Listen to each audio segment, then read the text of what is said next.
So hello and welcome along to another edition of Isolation Interviews for Hospital Radio and my YouTube channel. And I'm very excited that my guest today is the fantastic Neil Fox, aka Dr. Fox. How are you, Neil? I'm extremely well, thank you very much. I'm very happy that actually we are slightly coming out of this lockdown and returning to some form of normality. I mean, that was the first thing I was going to ask, is obviously life as we know it has been very, very strange. How did you find the early lockdown and how are you finding it as we kind of ease out? Weirdly, I think lockdown when it first happened was actually quite easy because you didn't have to think about anything. You had to stay in. I mean, I went out every day to walk the dog, or you went out to go for a cycle or to do some exercise. But apart from that, we all stayed in. I'd got my daughter back from university. She was a bit like a bear with a sore head because she was a fresher at Bristol University and had been sent home and had to come back to mum and dad. So that wasn't exciting. But in general, it was lovely. There was my wife, my 3 kids and the dog, and the weather was great. And here we all were stuck in our house. And luckily we all get on and we had some lovely meals, some lovely times, some lovely chats, watched some great movies. And there wasn't really much else we could do. I think what's become weird is the period we're in now, which is how do you get out of it? Okay, how do you get back to some form of normality, and whatever that normality is? Clearly, it's a new norm, as everyone's saying, and it is, and it will be for quite a time, probably until they find a vaccine, to be fair, until things can really get back to normality. And then actually, will anything be norm? I mean, the very fact we're doing an interview on Zoom and Microsoft Teams have completely transformed our worlds. It's transformed the working world. So many people have worked out that you can stay at home, work very productively. You don't have to go to the office every day. And with more and more talk about before COVID and before lockdown about more flexible working, here, I think bosses may have been slightly, suspect of this kind of technology. Would it work? Would people really be able to engage? Could you actually work a company like this? The answer is yes, you can. So there will be a lot of people never going back to the office, but that in itself is also a very sad thing for a zillion reasons. Just because I think human beings are by nature, we're sociable beasts. We like to chat, we like to interact, we like to laugh and touch and share jokes and go for a drink after work. And that's where we often make friends and relationships. All those things that we get as well as doing our job, we sadly don't get if we're just doing it by Zoom. So it swings and roundabouts, but look, it's great that we're slowly getting back to normal. It's great that people are going out and about and doing more normal things.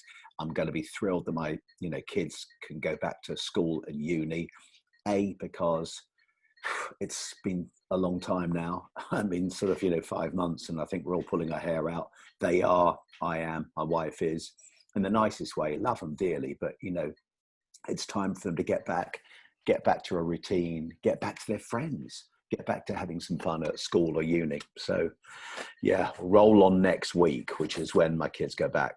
That's the thing, like you say. I mean, the whole country is, well, the whole world at the moment is, it's in that limbo of obviously early lockdown. Everyone knew exactly what they needed to do: stay at home, do your bit. Now everyone's kind of going back to a bit of, some people are back at work, some people aren't quite back at work. It is that kind of, no one really knows what's going on, and it's. I mean, obviously, mixed messaging doesn't help, which obviously can't be helped. Yeah, but it's just everyone's like, I think, can I do this? Am I allowed to do this? Can I see so and so? Am I allowed? It's no one really knows.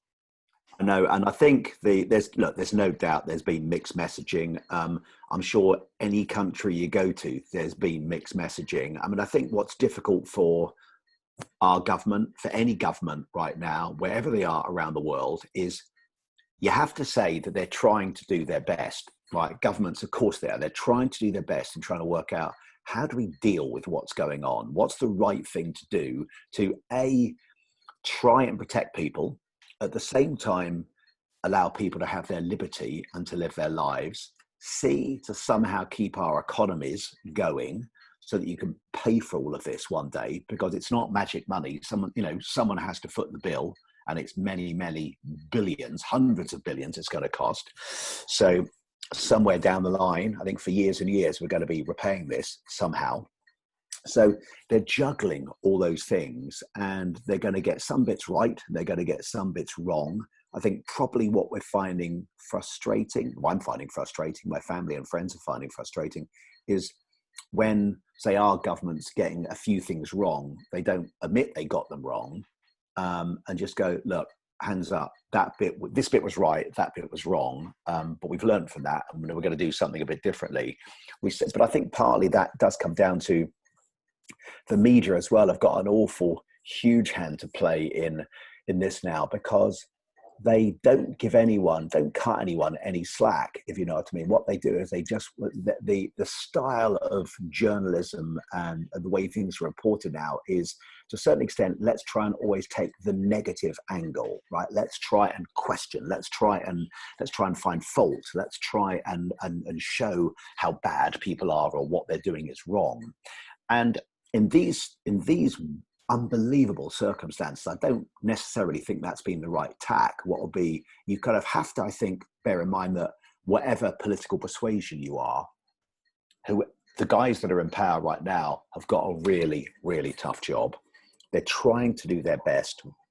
They've clearly got some things dreadfully wrong. I mean, the whole thing about exams and education, I think, has been dreadfully dealt with.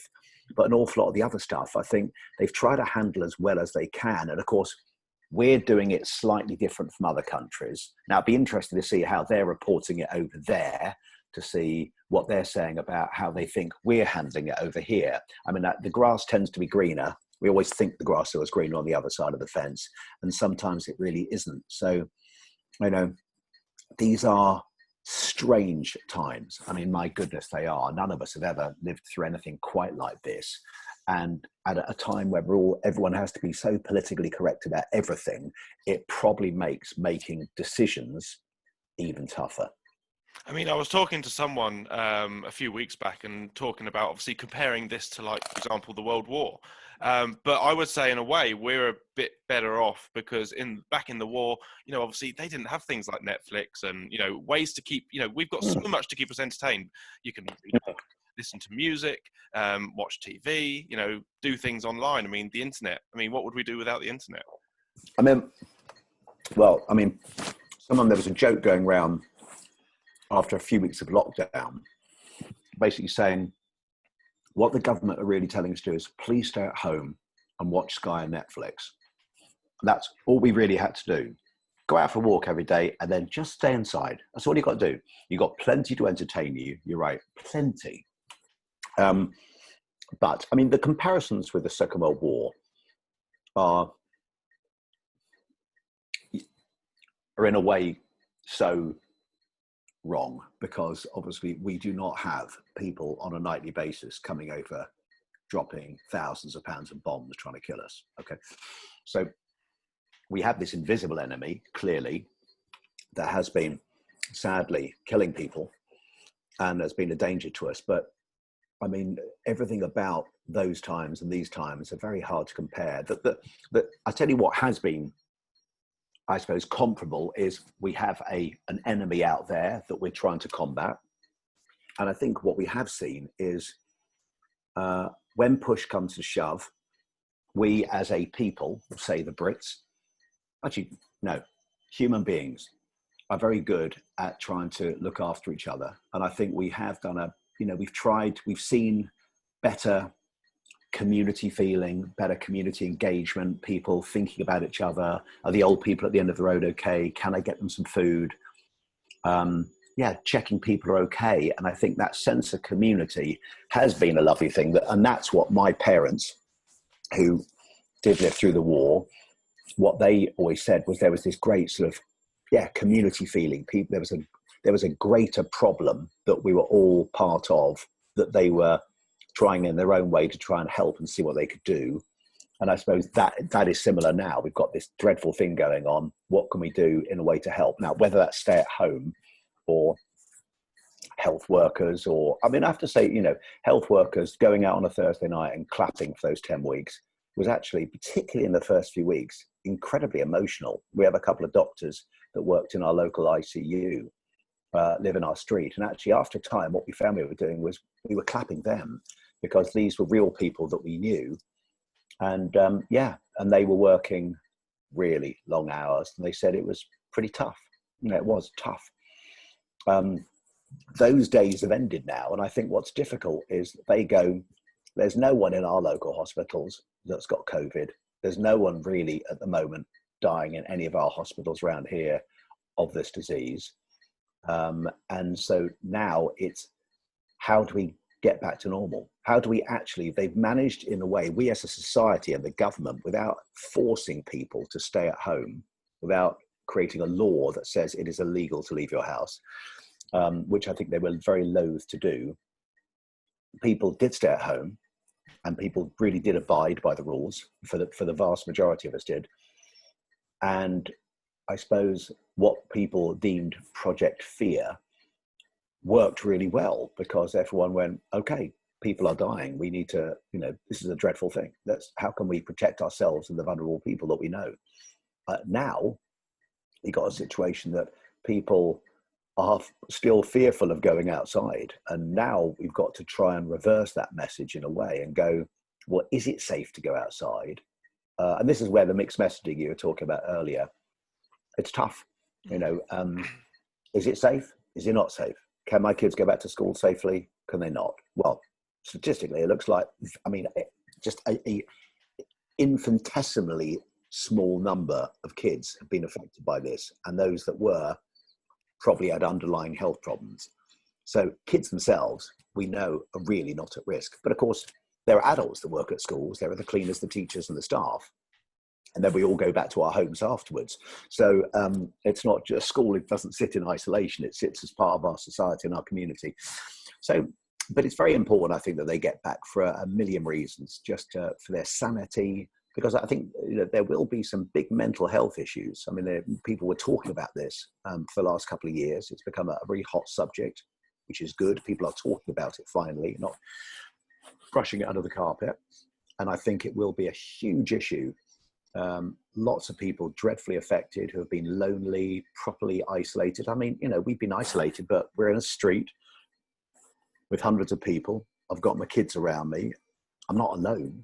So we've got plenty of people to talk to. We might have at times driven each other nuts, but in many respects, we're all fine. I think, people that were living on their own and worried, gosh, it must, and we've known a few who have said they found it really, really tough. I mean, a month was okay, but then 2 months, 3 months, it's like, Jesus, this is hard. It really is. And especially, I think it has obviously as well, I think, like you said earlier, about, giving people a new respect for the NHS and the amazing National Health Service that we have and the people that work in it. And I mean, I hope going forward that we'll carry this on and that the newfound respect for them will continue. And hopefully they'll know that we support them 110%.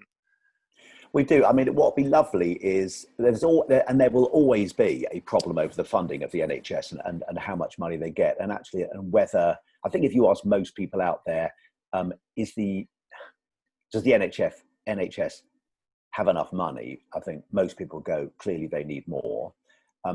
If you also ask them, is the money at the NHS spent wisely, or could there be changes made probably in the way it's administrated? I think probably most people in the country will probably think clearly that's something that needs to be addressed, so that it's not the amount necessarily, it's let's make sure we don't waste any. But I do really hope, we do have an amazing resource with the National Health. It is an incredible institution. It's used, sadly, as a political hot potato too often, which must be really irritating. It must be really hard if you work for the NHS, because for pre-COVID, when people would use it like this sort of, the NHS was a political hot potato that people would, debate about. What people forget is that it's only made up of amazing men and women who work their butt off, probably for too little money, for too long hours, doing a really stressful job, and with lots of emotional trauma attached to many of their jobs as well, that most of us don't have in our daily working lives. And I think what COVID will have done is focus us all going, actually, it is a tough job. They do work long hours. It's probably not brilliantly funded. We need to get our heads around that. But thank God we've got a service like that, because at the same time, you're very aware when you look at America and you think they do not have anything like this, and the problems they have with, you know, treating people and who pays the bills and all these things. That is the last thing you want to be worrying about when you're ill, right? Exactly. So, you know, it does, when you're reporting on all the other health services around the world, or lack of them in so many of these countries, you realize what a brilliant institution it is. And yeah, for the men and women that work for it, I hope they do feel valued now, and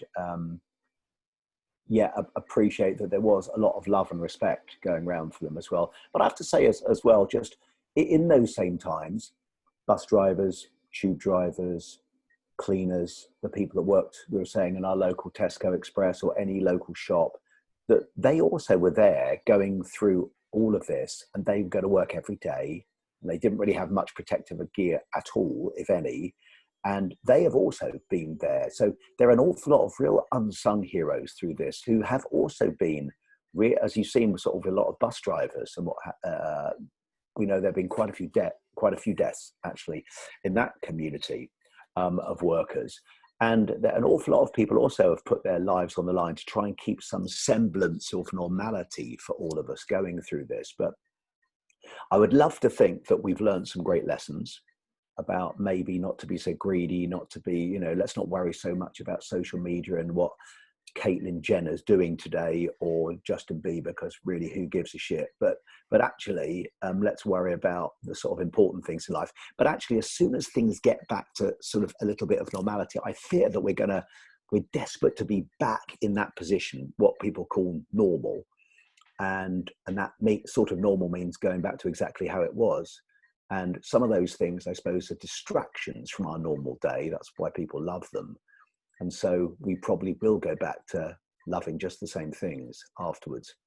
It'd be nice to, I mean, look, driving around London without so much traffic was an absolute joy, I've got to be honest. And being able, for my young daughter to be able to cycle around actually safely without worrying that there was so much traffic. You could definitely, you know, I live right in the heart of London. You could definitely smell the air was cleaner. Having no planes fly over was incredible, I have to be honest. And it was, in terms of noise pollution, there wasn't any, and suddenly you went, this is really nice, but it's slightly unrealistic. You can't continue like that forever. Similarly, the economy can't continue like that with everyone being furloughed forever. But for a moment, there are times I remember standing in front of Buckingham Palace with my daughter, and we'd gone out cycling with another family as well. We stood in front of Buckingham Palace. They were still changing the guard, not in the big formal way, but they were still changing the guard. And there were 6 of us on the Mall. It was about 80 degrees, beautiful sunshine, middle of the day. And we looked around and we went, this will never, ever happen again. Just like, take a picture in your head and just remember this moment, because it will never happen again. And I'm sure everyone's got some really good memory of standing in their high street and there was no one there. It's like tumbleweed moment, going, wow, this is weird. I stood on the King's Road one day and literally there was not a car coming past, and didn't come past for 10 minutes. And you go, this is really weird. Like post-apocalyptic, but... Now, we must talk about your latest project, which I think is a genius idea, which is you're working on United DJs, which is a new radio station that's been around for a little while, and working on the Heritage Chart. So tell us a bit about that, because how did it come about? United DJs Radio is an interesting operation. And I suppose if you go back and think, this is, I suppose, a tiny little history of radio, of pop radio. Okay, so back in the 30s, a bloke wanted to have commercial radio in Britain, and because he had come back from America and they had it over here. So someone from the government said, we have to go and speak to the BBC about that because they deal with radio. So he did. And the BBC said, well, go forth and multiply, young man, because we don't do commercial radio. We are the BBC. Go away. So this very enterprising man went to, somehow, I don't know why he ended up here, but he ended up at RTL, Radio Tele Luxembourg. And he said, please, can I borrow a studio? I've got a really good idea. I'm going to lay a line down all the way to the coast to the Belgian coast and stick up a dirty great transmitter, and I'm going to broadcast a signal back to Britain. We're going to have pop music on it, or music on it, and some adverts. And they went, okay. And that's what they did, right? Luxembourg was born. And then roll on into the 50s and 60s when the music revolution was happening, coming out of America. And all the kids wanted to hear this incredible new wave of R&B and rock and roll and Motown and soul that was going to come out of the States. And there was nowhere to hear it. The BBC had this thing called the Light Service on once a week or once a day for an hour or something. And that's if you're a kid, that's the only way you could hear this amazing music, or you had to go and buy it, but most kids couldn't afford to. So they listened to the Light program, and out of that, this necessity came these things called the pirate radio stations, which were boats floating around in international waters with DJs on. So Radio Caroline was probably the most famous, and lots of them broadcasting pop music back to the mainland of Britain. And they became really, really, really popular. And along with Radio Luxembourg, that's how kids were getting their fix of pop music, right? So then the BBC thought this is a very bad idea because no one's listening to us. So they outlawed it. Marine Offences Act, 1967, Radio 1 starts. 1973, commercial radio starts with independent local radio. And so then we had lots of local radio stations, all independently owned, and BBC Radio 1 and their other stations. Right, so roll forward a couple of decades now, and all those ILR stations, they've all been absorbed by two companies, Bauer and Global, own them all, right? So wherever you are, whatever your local radio station was, has now become either a Heart, a Smooth, a Magic, or a Capital. That's it, right? Centralized playlist, someone sitting in Leicester Square or Golden Square, deciding what you listen to around the country, telling DJs what they can and can't say, all very controlled, all about selling, all about creating big platforms so you can sell lots of adverts. So in terms of money, they're making lots of money. In terms of making great radio, not necessarily agreed. I think none of those decisions in the last 10 years have made better radio. They've just made better profits. But keeping a business going is tough in these climates. I'm not knocking that entirely. But what it did was and at the same time, the BBC has become this crazy thing, too many stations, too many channels, too many. I mean, I don't know where they get their money from, but it's all about to stop in the next few years. You can definitely see. So that big debate's beginning to happen with their new Director General. And Radio 2 have also realized that most of their audience are really old, actually. And so that really old audience listen all day. They get up in the morning. They used to with Terry Wogan. They turn the radio on. They have it on all day, and then when they go to sleep, they turn it off. And so their listening figures were actually they looked vast, but if you really look really underneath them, they had a growing problem with a younger audience not really listening to them. So I think they've decided to go a bit younger now and try and capture a younger audience. They've clearly changed. So we think Radio 2 has kind of become Radio 1.5 now, if you want to say that. Radio 1's never managed to attract a really young audience for a long time because young people find their music elsewhere, whether it's music streaming or different platforms. So Radio 1's probably too old, and Radio 2 seems to have come a bit young. And we think they've left a massive hole. The world's longest answer to a very short question, by the way. That's all right. But I think it's left a very big hole of people who are slightly older, who've grown up with, whether it's Radio 1 or Capital or whatever their local pop station was, and they might be in their 40s, 50s, or older 60s now, and there just isn't a radio station that they think is for them. And that's crazy because that's an awfully large amount of people, tens of millions of people, who all are very commercially, they're a great market because they've got a bit of money and they probably buy cars and insurance and cruises and holidays and stuff to change their house. They've got all that. But they're not being served by anyone. So Tony Prince, who was his nickname, the Royal Ruler at Radio Luxembourg in its sort of real heyday in the sort of 60s, 70s, he obviously thought the same and managed to start. He had been very successful with a company called the Disco Mix Club, DMC, for a long time, since the 80s, and took some of his money and decided to create a radio station and take on board lots of DJs that were his contemporaries and colleagues as he was growing up, who no one was employing anymore because they were slightly older. They'd I mean, yeah, slightly older, great experience and very talented. You'd think they'd all be in demand, but actually what a lot of the modern stations wanted was people that were younger without much experience who they could just mold and say this, do that. And so he took a lot of these people and put them aboard this thing called the United DJs, and let them go. Just said, right, come on, do some fun radio like we used to, where you could chat between the records and, you know, talk rubbish sometimes, or say some funny stuff, or tell us some interesting stuff, or just be DJs, right? Just be entertaining in whichever way. Entertaining is is a very broad church, but just be entertaining and play some great songs. Yes, mainly older songs, mainly songs that people would have grown up with and loved for a long time.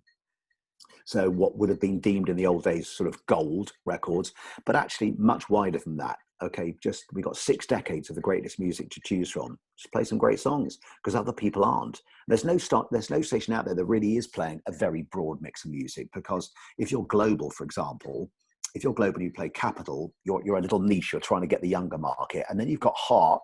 Okay, it's female and sort of late 20s into sort of up to 40, dance around your handbag. Or if I want a bit more mellow, or I've got Smooth. But they want to make sure they don't tread on each other's toes all the time. So the idea of having a station that can play Ain't No Mountain High Enough from Diana Ross, then I'll play something from, I don't know, from Queen from I'll play Bohemian Rhapsody from 75, then I'll play a Wham song from the 80s, then I'll play the Spice Girls from the 90s or whatever. No one is doing that. No one, which seems crazy. But of course, people that, I mean, the reality is anyone under 80 years of age has grown up with rock and pop. They've all been teenagers listening to radios, hearing fun music. So, and that's pretty much the entire population now. So when we think of these old people out there, they were really young and, you know, having a laugh with Motown, rock and roll, Elvis, or everything that's come since then.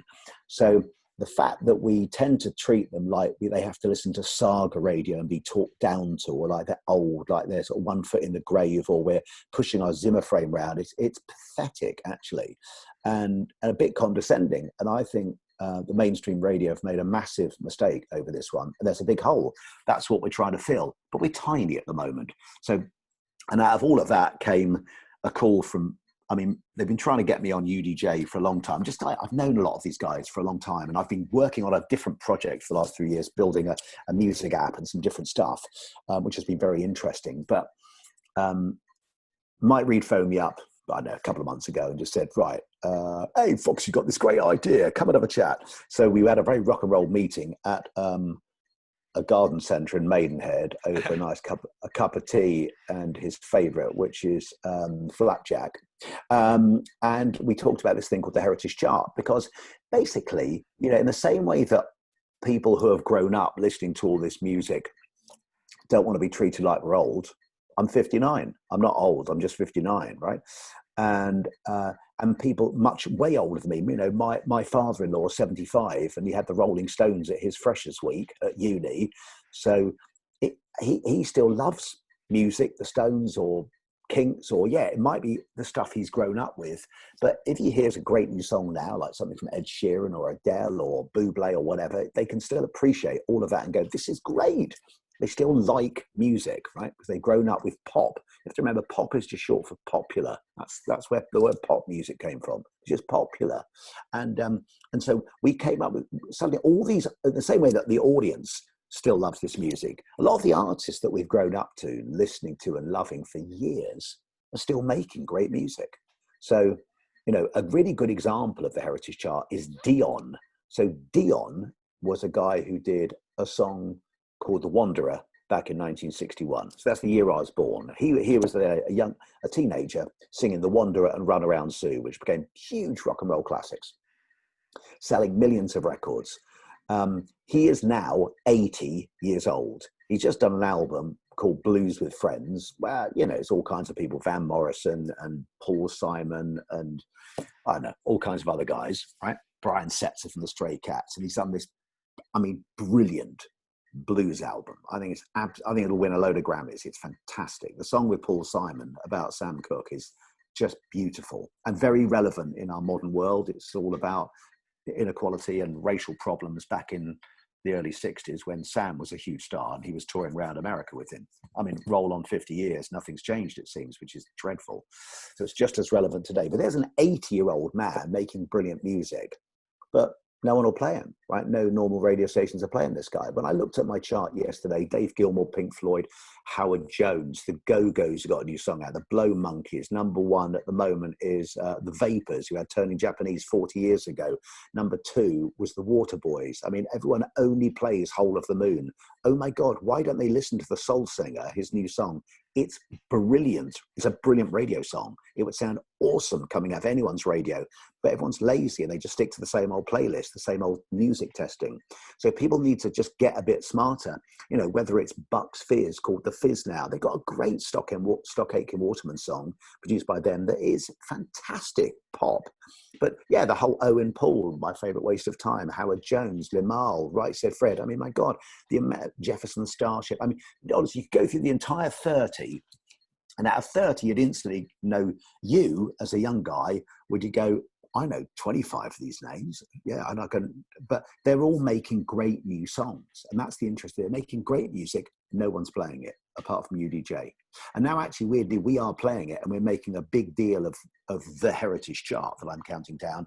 And now, amazingly, a lot of these artists are getting played on other stations and actually they're all going around saying, yeah, it's only because UDJ was starting to play this on the Heritage Chart.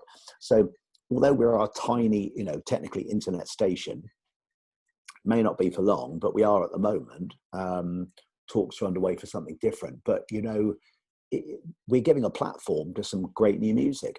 And actually what's interesting is both, okay, so out of the chart yesterday, out of 30 artists, right, over half of them tweeted, contacted or emailed either myself or Mike Reed to go, this is brilliant, we're loving it.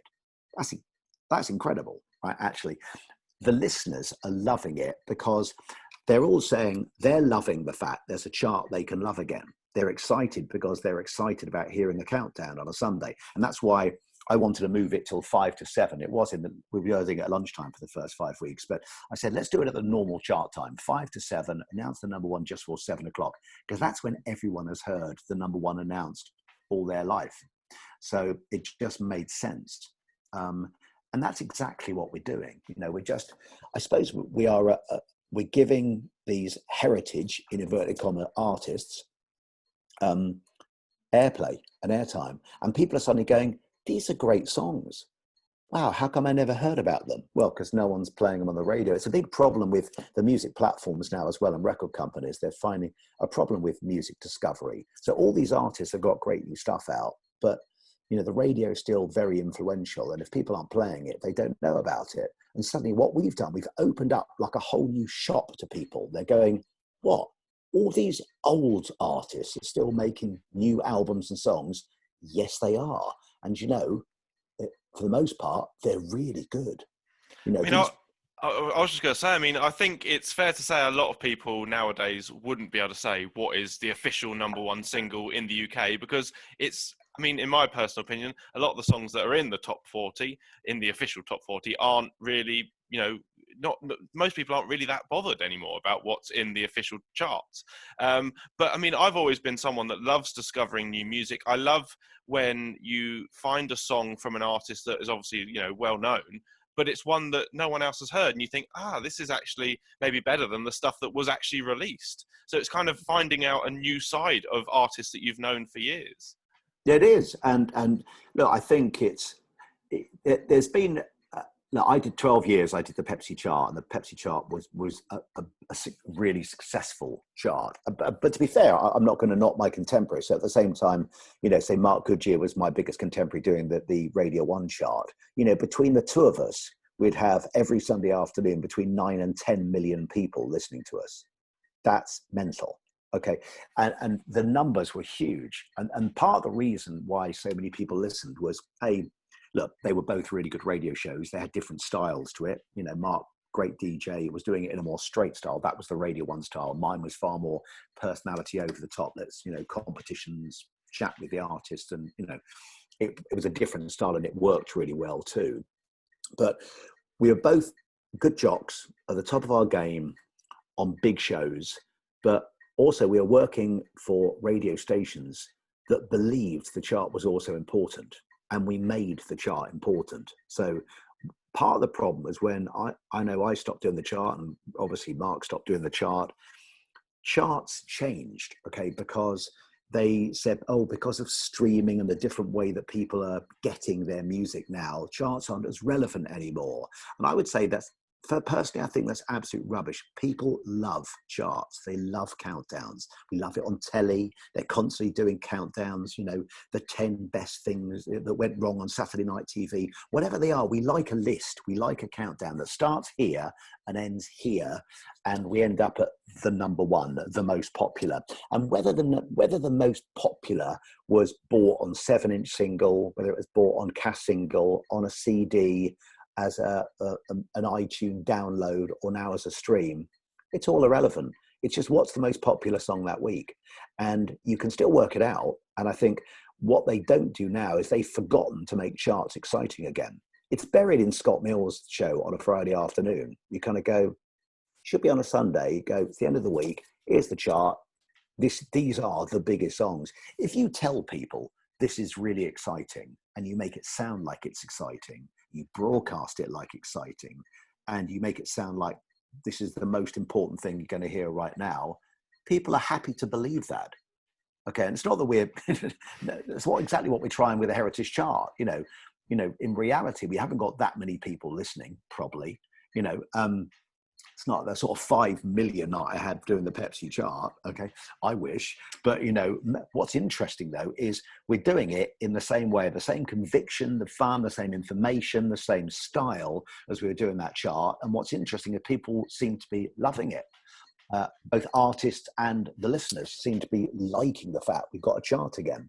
And to be fair, we've had 6 weeks now. And if someone said, so what is the Heritage Chart? And I go, okay, well, I'll explain it by going, week number 1, Limahl was number 1. Week number 2, Right Said Fred. Week number 3, it was, the Waterboys. Week number 4, it was Howard Jones. You know what I mean? You kind of go, oh my God, Rip, they're all still making great new music? Yes, they are. And so we've had this, and this week we've got the Vapors, and then, gosh, who else? The Go-Go's, they were formed in 1978, way before you were born, right? So the Go-Go's, they were the original girl power band. They were the first ever band to write their own songs, play their own instruments and perform and what have you. And they came out of the sort of punk movement in LA, these sort of punk pop princesses, and then they became this enormous band, the Go-Go's. We sort of forget about them now, but they were huge, right? And so when the Spice Girls were up there going girl power, girl power, girl power, you kind of go, okay, yeah. You still had a load of other people writing all your songs, producing all your songs. I mean, so you have to put it in context, okay? But say Go-Go's were not such a global phenomenon as the Spice Girls. I mean, they were a phenomenon not just of some great pop songs, but of global marketing and how the music business could manage to take something and put it global. That was a brilliant, well done, Mr. Fuller, brilliant job there. Whereas the Go-Go's were all about a movement and a moment and the music to start with. And so here they are. You think, what's that? That's 42 years on from when they started. They all realized that maybe they still had something to say, and they all fell out at one point, and they managed to get them back together on email during lockdown. They've just done a documentary that's come out on Showtime in America that sort of charts their success and their rise. And for it, they obviously decided to write some new songs. And this new one, Club Zero, came out of it. And you kind of go, and it sounds really good. It's a great song. It honestly, you just hit the start button and it comes busting out of your radio. It's got great energy. The new one from the Blow Monkeys. Oh, I loved Digging Your Scene back in the 80s, but this new one, awesome, right? But again, it's got an amazing producer, a guy called Youth, who's a sort of legendary British producer, has been collaborating with Dr. Robert, the lead singer of Blow Monkeys, during lockdown. And they made this great song and a great album. And yeah, it sounds really good. I mean, that's the great thing. They all sound really good contemporary records. They just happen to be made by people that have been making records since the 60s, 70s, 80s, 90s, and 90s. So we deem them heritage artists, but these are great new songs. And it's amazing that they're not being heard elsewhere because literally, yesterday I was doing the chart and just going, these are really good songs. I'm loving them. And you could see the reaction to people on Facebook, and which we use Facebook and Twitter mainly on UDJ. They were absolutely loving some of these new songs. And it was like, I think a lot of people were saying it made them feel really young again, because in that same way that when you're a kid and someone plays a great new song on the radio, here's the new song from the Blow Monkeys, right? A kid in 1985, when you played Digging Your Sea, and would have gone, oh, I loved it. I was a young DJ starting off in radio, and I liked it so much, I literally did put the needle back at the beginning of the record and played it twice in a row. I was on a little tiny radio station doing an afternoon show at the time. I loved it that much. And you kind of get that feeling of when you're a kid discovering or hearing a great new song for the first time. I think people now are hearing the chart now and hearing new songs, and it makes them feel young. Because if the only songs you're hearing as older people are songs you grew up with, like Gold, it's all gold. It's all basically a time warp. I'm in a time tunnel. I'm going back in time. I'm not a nostalgia freak. Okay, it's been and gone. The past has gone. I'm living for now and the future. I want to hear some new stuff. I mean, it's great to hear an old song, but I do get bored in everything. There we are, back in 1973. I don't always need to know what year it came from. It's irrelevant. David Bowie and Heroes is a great song, whether it was made yesterday, 10 years ago, 20 or 30 years ago. You know what I mean? So I think we have to try and look at music should be a little more ageless. And that also goes for, we're trying as a society to be more tolerant, whether it's about race or sexuality, but we also have to get a grip on age too. So I think we are quite an ageist society, and that clearly comes down to the music as well. These are old people. Music's for young people. Really? You tell that to Elton John and the Rolling Stones. Now, I just want to say it has been an absolute pleasure talking to you. We could continue for hours, but just wanted to ask, is there any messages you'd like to give to anyone who's currently stuck in hospital at the moment? Yeah, look, gosh, I hope it's nothing COVID related, but I think part of the problem of all this is a lot of people who have had other illnesses or other problems have been terrified to go to hospital. And if you are one of those people that's come in, well, I hope you get better soon. I really do. And I know so much that, radio is an amazing companion wherever you are. I mean, I think it's still an incredible medium. You don't need to look at anything. You can sit there in your bed, you've got your headphones on, you might be feeling grotty. It's incredible. The power of someone's nice voice chatting or playing you a brilliant song is incredibly therapeutic. So I'm sure Matthew will be playing you some great songs in a moment after I've waffled on. So he's going to play something brilliant. Actually, I'll pick you a great song. Oh, go on then, do it. Okay, I'll pick you. If someone asks me what's my favorite all-time song, this is my favorite all-time song. And I'll give him a choice. He can either play my guilty pleasure record, or you can play my greatest song, or both. Okay. Yeah. So my greatest song ever, I've always loved U2, and they came out with a record called One. But then Mary J. Blige, American soul singer, did a cover version and did it with U2. And I think it's even better than the original. So One by U2 and Mary J. Blige blows me away every single time. And my guilty pleasure would be Miley Cyrus and The Climb, which I think is one, particularly if you're lying in bed at the moment and you are going through a few, mental problems, going, I hope I'm going to be okay. I hope I can get through this. I think The Climb is one of those great records that you realize, I know it's cheesy, it was Hannah Montana and all the rest of it, but Miley has got an amazing voice. Whoever wrote this is a brilliant song. And it is all about the climb. And sometimes you've got to get over that mountain and get down the other side. And I'm sure you will. So there we are. On that high Hannah Montana moment, I will leave you. Thank you so much, Neil. It's been an absolute pleasure. Of course, keep safe. And thank you again for giving up your time. No, it's an absolute pleasure. You have a good day.